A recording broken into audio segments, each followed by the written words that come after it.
What's up guys, welcome to your 18th Java tutorial. In this tutorial I'm going to be going over something called nested if statements and also else if statements. So I gave you guys a quick heads up on what an if and else statement was in a couple tutorials ago, but I'm going to give you a refresher real quick in case you forgot, and then I'm going to be getting into some more stuff that we're going to be needing later. So go ahead and make an integer. You can have it whatever you want. I'm going to name mine age and set it equal to something like, actually set it equal to 60. Next, let me remind you guys what if statement does. What if statement does is it tests a condition, and if that condition is true, so age is less than 50, it does a certain thing. So let's say if age was less than 50, which is not, we want you to print out on the screen. Let's make sure I got this typed right before I go any farther. If age is less than 50, then you're pretty young, so you are young. So it allows you to make a decision if a condition is true.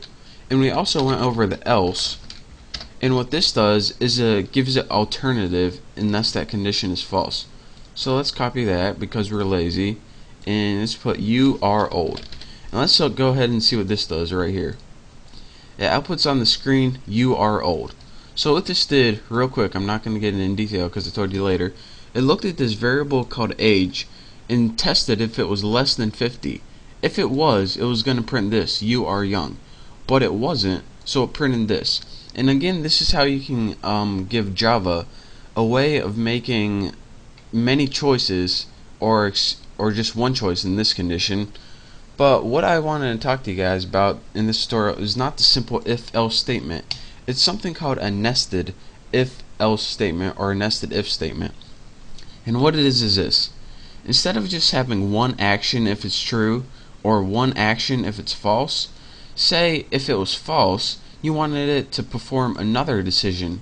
Well, actually what you can do is take this entire if-else statement and plug it in one of these things right here. So say the age is 60 right here.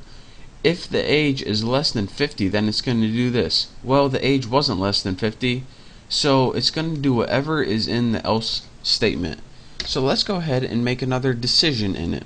Alright, we already know that the age is greater than 50, so let's go ahead, alright, if in that case age is greater than 75, what do we want to do?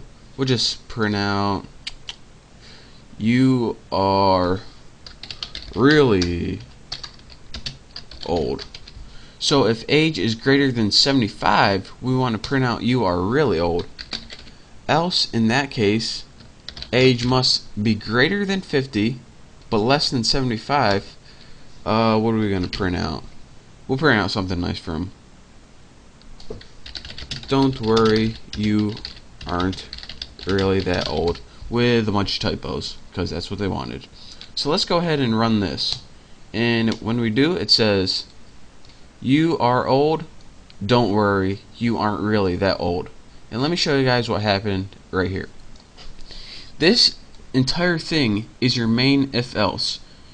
This is what's going to happen if it's less than 50, and this is what's going to happen if it's greater than 50. Now if it's greater than 50, which it is, the first thing it's going to do is print out the statement you are old. And then it's going to say, alright, what else do I do if it's greater than 50? Oh, I got a whole nother decision I got to make. So aside from this entire decision, I got to make another decision.